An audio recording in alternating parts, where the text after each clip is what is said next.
Good morning. कैसे हैं आप सभी? क्या उठ गए हैं? रात को अच्छी नींद सोए? आप कहां कहां से हमारे साथ में जुड़ रहे हैं? लाइव चैट पर आकर हमें अवश्य बताएं।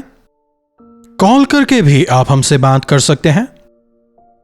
अगर आप विदेश से जुड़ रहे हैं तो कौन से समय पर यह कार्यक्रम आपके पास पहुंचता है, यह भी हमें बताएं। आपसे जुड़कर हमें प्रसन्नता होगी। अगर किसी कारणवश आप लाइव पर यह कार्यक्रम ना देख पाएं तो भी कोई बात नहीं। YouTube के प्लेटफॉर्म पर यह कार्यक्रम हमेशा अवेलेबल है। चैनल को सब्सक्राइब करें, क्रमानुसार प्रभु के वचनों को सुने और आत्मिक तौर पर लगातार बढ़ते जाएं। आइए प्रार्थना के साथ मनन की शुरुआत करें। पवित्र पिता, आपका धन्यवाद एक बार फिर से आपके सन्मुख आते हैं। आज दोबारा अपने वचनों से बात करें प्रभु। जब हम जीवन में आगे बढ़ते हैं, कई बार विभिन्न प्रकार की समस्याएं, रुकावटें, तकलीफें हमारे सामने आती हैं। उन तमाम के बीच किस प्रकार से हमें आप पर आधारित होकर आगे बढ़ना है, किस प्रकार हृदय की पवित्रता को बरकरार रख के आपके गवाह होकर हमें जीना है, अपने वचन से सिखाएं। यीशु के नाम से प्रार्थना मांगते हैं, आमीन। प्रभु की स्तुति हो। जीवन का सफर आसान नहीं है कि नहीं? बीते जमाने में या फिर आज भी अगर हम गांव देहात में देखें तो आज भी लोग जो हैं पानी लाने के लिए कंधे पर लकड़ी रखकर घड़ों में पानी भरकर उस लकड़ी पर पानी से इस तरफ एक घड़ा उस तरफ एक घड़ा भरकर उसे कंधे पर रखकर लाते हैं। तो उसे कंधे पर रखकर जब हम चल रहे होते हैं, एक कदम पर यह घड़ा ऊंचा होता है, वो घड़ा नीचा होता है, और फिर जब यह घड़ा ऊपर आता है तो वो घड़ा नीचे चला जाता है। मतलब वो ऊपर नीचे होता रहता है। जीवन जो है वो भी कुछ ऐसा है। एक दिन सब कुछ ठीक है, दूसरे दिन कुछ भी ठीक नहीं लगता। एक दिन पूरे जोश में होते हैं, दूसरे दिन बिल्कुल निराश। एक दिन पूरे उत्साह में होते हैं, दूसरे दिन पूरी तरह हताश। यह सामान्य है। प्रभु ने ही सुख और दुख दोनों को बनाया है। लेकिन हम क्या करते हैं? जब खुश होते हैं तब आनंद मनाते हैं, लेकिन जब रुकावटें आती हैं, हताश हो जाते हैं, निराश हो जाते हैं, विश्वास को खो देते हैं। हर समय में अगर हम प्रभु पर निर्भर रहें, जो कुछ मेरे जीवन में होता है प्रभु उसे मेरी भलाई के लिए करते हैं, अगर यह विश्वास रखें, परिस्थितियां भले ही कैसी भी हों, चाहे कितने ही दुख तकलीफ क्यों ना हो, आप आशान्वित रहने पाएंगे। दाऊद के जीवन में अगर हम देखें, उसने कई सारी परेशानियों का सामना किया। कुछ की अनुमति परमेश्वर ने दी थी और कुछ उसके खुद के कृत्य थे। उसके खुद के पापों के परिणाम हेतु वो परेशान होता है, दुखी होता है, उसकी आलोचना हम होते देखते हैं। लेकिन जो भी हो, हर एक अवस्था में वो परमेश्वर पर निर्भर रहा। उसने परमेश्वर ही की सहायता मांगी। हमें भी यह सीखना चाहिए। तमाम रुकावटों का सामना करने के बाद एक समय दाऊद राज सिंहासन पर बैठ जाता है, राजा बन जाता है। राजा बनने के बाद क्या उसकी परेशानियां खत्म हो गई? जी नहीं, नई प्रकार की समस्याएं सामने आ रही हैं।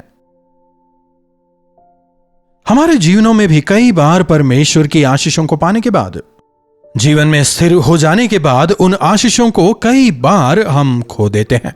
यह काफी सामान्य बात हो गई है ना? इसलिए हमें हर बार प्रभु पर निर्भर रहना चाहिए।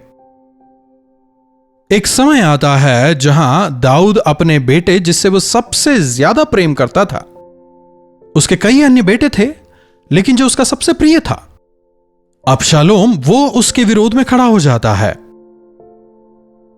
दाऊद के विरोध में एक गुट तैयार करता है। दाऊद को हराकर उसके विरुद्ध राजद्रोह करके खुद राजा बनने की मंशा करता है। समझ पा रहे हैं? एक पिता के हृदय के दर्द को सोच के देखिए। एक बेटा जिसका आपने पालन पोषण किया, जिसे आपने गोद में लेकर खिलाया, बड़ा होकर आज आप ही के विरोध में खड़ा हुआ है। आपका अपमान कर रहा है, आपसे मुकाबला कर रहा है, आपसे झगड़ा कर रहा है। कई पिता इसे सहन नहीं कर पाए और हार्ट अटैक से उनकी मौत हो गई। गुलियात को हराने वाले दाऊद के लिए, कई युद्धों में जय पाने वाले दाऊद के लिए अबशालोम को हराना कोई बहुत बड़ी बात नहीं थी। लेकिन जब दाऊद को पता चलता है कि अबशालोम उसके खिलाफ युद्ध करने आ रहा है, वो क्या करता है जानते हैं? देखिएगा इस वचन को, दूसरे शमूएल की पुस्तक उसका 15वां अध्याय 30वीं आयत। इस पूरे अध्याय को आप बाद में जरूर पढ़िएगा। तब दाऊद जैतून के पहाड़ की चढ़ाई पर सिर ढाके नंगे पांव रोते हुए चढ़ने लगा, और जो लोग उसके संग थे वे भी रोते हुए चढ़े।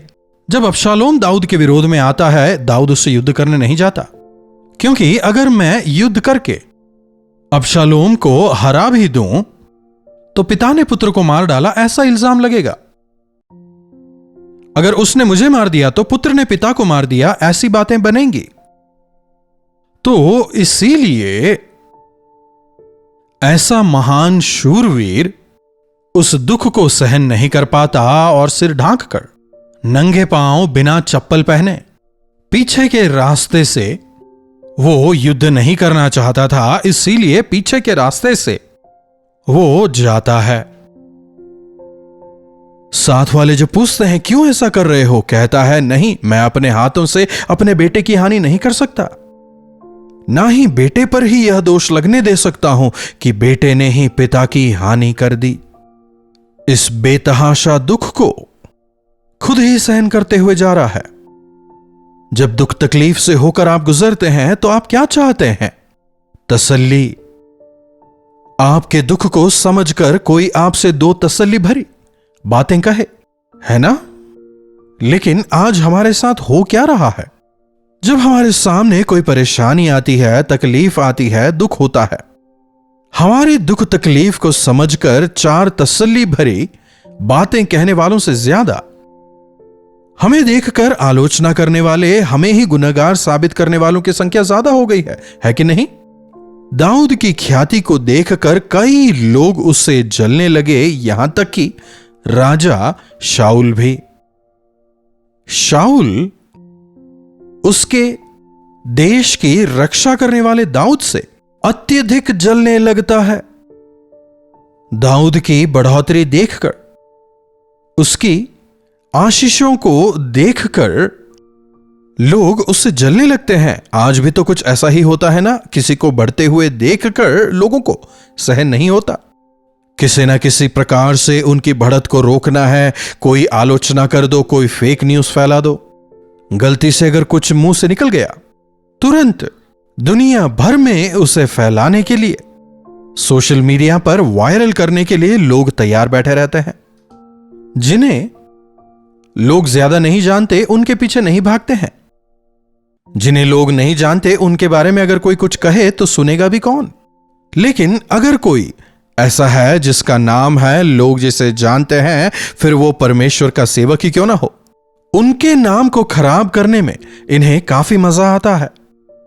उनको बदनाम करने के लिए, उनके नाम को खराब करने के लिए शैतान इस प्रकार के लोगों का इस्तेमाल करता है। जी हां, दिन रात दोष लगाने वाला शैतान इसी कोशिश में रहता है कि दुखी लोगों को तलाशे और उन्हें और अधिक दुखी करे। तो जब वे रास्ते से जा रहे थे, उस दौरान शिमी नाम का एक व्यक्ति, जो शाऊल के परिवार से संबंध रखता था, दाऊद यहां पर दुखी है और दाऊद के साथ उसके कुछ साथी हैं। तो ये शिमी क्या कर रहा है? देखिए 16वें अध्याय की 6वीं आयत से, दूसरा शमूएल 16 उसका 6 से।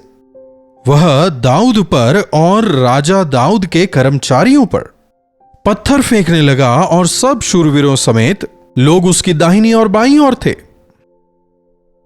शिमी कोसते हुए यूं बकता गया, दूर हो खूनी, दूर हो ओछे, निकल जा।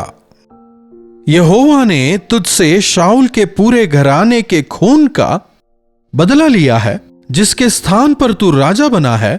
यहोवा ने राज्य को तेरे पुत्र अबशालोम के हाथ कर दिया है, और तू खूनी है, इसीलिए अपनी ही बुराई में फंस गया है। दूर हो, निकल जा कह रहा है। हा, घाव पे नमक छिड़क रहा है। पहले ही दुखी है, तू दुष्ट है, तू खूनी है। समझ रहे हैं? कुछ लोग होते हैं, भले ही प्रभु उन पापों को क्षमा कर दें, लेकिन ये उन्हें कुरेद कुरेद कर मजा लेते हैं। प्रभु कहते हैं, मैंने तुम्हारे पाप की गठरी को समुद्र के गहराई में डाल दिया है, मैंने उसे कैंसिल कर दिया है। लेकिन फिर कुछ लोग होते हैं जो बहुत अच्छे गोताखोर होते हैं, और जिस गठरी को प्रभु ने समुद्र की गहराई में फेंक दिया, वे उसे जाकर वहां ढूंढते हैं और उसे खोलकर उसके अंदर की जो गंदगी है, जो सड़न है, जो बदबू है, जो पाप है जिसे प्रभु ने क्षमा कर दिया है, उन पुराने जख्मों को बाहर निकालकर दुनिया के सामने उन्हें बिखेरना, उनका प्रसारण करना, और उसमें वे आनंदित होते हैं। यकीनन दाऊद ने उरिया को मरवाया था और उसकी पत्नी को उससे छीन लिया था, लेकिन पश्चाताप करता है और प्रभु उसे क्षमा करते हैं। प्रभु से क्षमा पाकर अब तक बहुत समय गुजर चुका है। आपके सानिध्य को मुझसे दूर ना करें, आपके पवित्र आत्मा को मुझसे दूर ना करें कहते हुए रोते पश्चाताप किया था। लेकिन अभी क्या हो रहा है? प्रभु ने तो क्षमा कर दिया, लेकिन क्या लोग क्षमा करते हैं? प्रभु क्षमा करके भूल जाते हैं, लेकिन मनुष्य क्षमा करने के बावजूद याद रखते हैं। इसीलिए मनुष्यों से प्रभु के तरह प्रेम की अपेक्षा ना करें। जैसे प्रभु क्षमा करते हैं, मनुष्य भी आपको वैसे ही क्षमा करेंगे, ऐसी अपेक्षा ना रखें।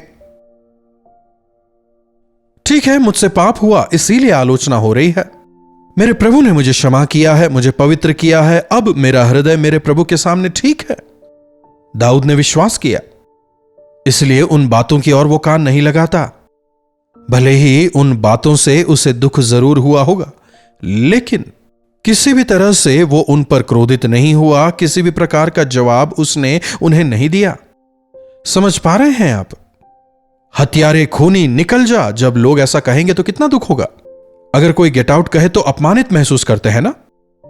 जब अपने ही जो प्रिय हैं वे अगर हमारा अपमान करें तो हमें कितना दुख होता है ना। सहन करना काफी कठिन हो जाता है, हम तो उग्र रूप धारण कर लेंगे ना। लेकिन दाऊद एकदम शांत रहता है। लेकिन दाऊद का कर्मचारी अभिषेक उससे क्रोध आ जाता है। कहता है, यह मरा हुआ कुत्ता मेरे राजा को क्यों श्राप देने पाए? मेरे राजा को श्राप देने वाला यह होता कौन है?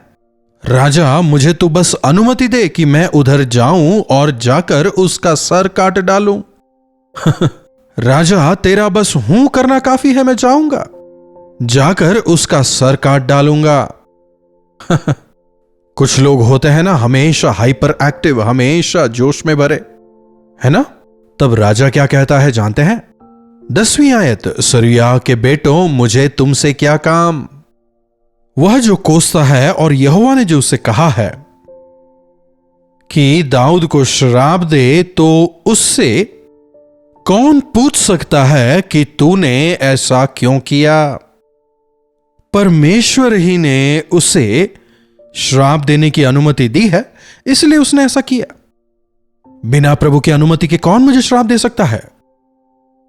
अगर कोई मुझे श्राप दे तो वो परमेश्वर की अनुमति से हुआ है, अगर कोई मुझे आशीष दे तो वो भी प्रभु की अनुमति से हुआ है। इस प्रकार का भरोसा रखने वालों को किसी भी मनुष्य पर ना क्रोध होता है, ना द्वेष, ना जलन। कोई भी परिस्थिति उन्हें निराश नहीं कर पाती। लोगों की आलोचना करने जैसे निचले स्तर पर वे नहीं गिरते। क्या आपकी आलोचना हुई है? क्या आप अपमानित हुए हैं? क्या लोग आपकी बलहीनताओं की ओर इशारा करते हुए आपको नीचा दिखाते हैं? भले ही परमेश्वर ने क्षमा कर दिया हो, फिर भी बार बार आपकी कमी घटियों को दुनिया के सामने उजागर करते हुए दिन प्रतिदिन आपको नीचे गिरने की कोशिश करने वाले क्या लोग हैं? प्रभु परमेश्वर को और अधिक दृढ़ता से थामे रहने के लिए ऐसे लोगों को मसीह यीशु के सच्चे प्रेम को दिखाने के लिए और अधिक सहनशील होकर विश्वास के जीवन में आगे बढ़ने का यह मौका है। चाहे कोई कुछ कहे, निराश ना हो, चाहे कोई कुछ सोचे, दुखी ना हो, अपने परमेश्वर के सामने अपना चाल चलन खरा रखें। दिन प्रतिदिन जाने अनजाने में हुए पापों को मसीह यीशु के सामने लाएं और उनके लहू से शुद्ध होते जाएं। भले ही लोग आपकी निंदा करें, आपको सताएं, तो भी आप दुखी ना हो बल्कि आनंद मनाएं, क्योंकि स्वर्ग में आपका प्रतिफल महान है। प्रार्थना। महापवित्र पिता परमेश्वर, प्रभु आज एक बार फिर से आपके इन तसल्ली देने वाले वचनों के लिए आपके शुक्रगुजार हैं। हां प्रभु, इस संसार में रहते हुए भेड़ियों के समान ही लोग हमें नोचने, हमारी गलतियों को बार बार दिखा दिखाकर हमें कुरेदने, हमारी आलोचना करने के लिए हमेशा तैयार हैं। प्रभु, ऐसे कठिन समयों में आपकी ओर नजरें टिकाकर पवित्र आत्मा से निरंतर सामर्थ्य पाकर सहनशील होकर आपके गवाह होकर जीने का अनुग्रह हम सबों को दें। यीशु के नाम से प्रार्थना मांगते हैं, आमीन। अब हमारे पिता परमेश्वर का प्रेम, प्रभु यीशु मसीह का अनुग्रह, पवित्र आत्मा की संगति और सहभागिता हमें से प्रत्येक के साथ आज, कल और सर्वदा बनी रहे, आमीन। प्रभु परमेश्वर की स्तुति हो। अपने प्रार्थना विषयों को आप हमें 9884907779 पर व्हाट्सएप वॉइस मैसेज या फिर टेक्स्ट के जरिए भेज सकते हैं। अगर आप चाहें तो आप कॉल करके भी हमसे बात कर सकते हैं। आपसे सुनकर, आपके साथ मिलकर आपके लिए प्रार्थना करने को हम तैयार हैं। आलोचनाओं के बीच निराश ना हो बल्कि प्रभु पर नजरें टिकाते हुए लगातार आगे बढ़ते जाएं। चैनल को लाइक, सब्सक्राइब और शेयर जरूर करिएगा। इन्हीं वचनों के साथ आज मैं आपसे विदा लेना चाहूंगा। प्रभु का अनुग्रह हम सबों पर बना रहे।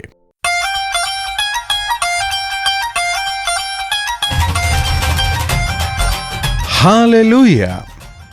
दिल्ली एनसीआर में रहने वालों के लिए शुभ संदेश। अगर प्रभु ने चाहा तो जुलाई 29 तारीख को दोपहर 2 से लेकर 5 तक और शाम 6 से लेकर 10 बजे तक 2 सेशंस, 1 डे गेट टुगेदर का हम आपके लिए आयोजन कर रहे हैं। दिल्ली एनसीआर में रहने वाले तमाम हिंदी भाषी, तमिल भाषी या तेलुगु भाषी या अन्य भाषाओं के कार्यक्रमों में जुड़ने वाले हमारे सभी श्रोताओं को हम तहे दिल से आमंत्रित करते हैं। चाहे टीवी के जरिए या सोशल मीडिया के जरिए अगर आप हमारे साथ जुड़े हैं तो आप जरूर आएं। हम सब मिलकर प्रभु की स्तुति करेंगे। व्यक्तिगत तौर पर आप सबों के लिए मैं प्रार्थना करना चाहूंगा। तारीख याद रखें, जुलाई 29 तारीख दोपहर 2 बजे से शाम 5 बजे तक और 6 बजे से 10 बजे तक होने वाले इस 1 डे गेट टुगेदर में आप अवश्य भाग लें। पता नोट कर लें, YWCA, Ashoka road, new Delhi. अधिक जानकारी के लिए आप QR कोड स्कैन कर सकते हैं या फिर नीचे दिए गए फोन नंबर पर भी आप संपर्क कर सकते हैं। आइए सभी मिलकर प्रभु की स्तुति करें, आत्मिक तौर पर बलवंत हों।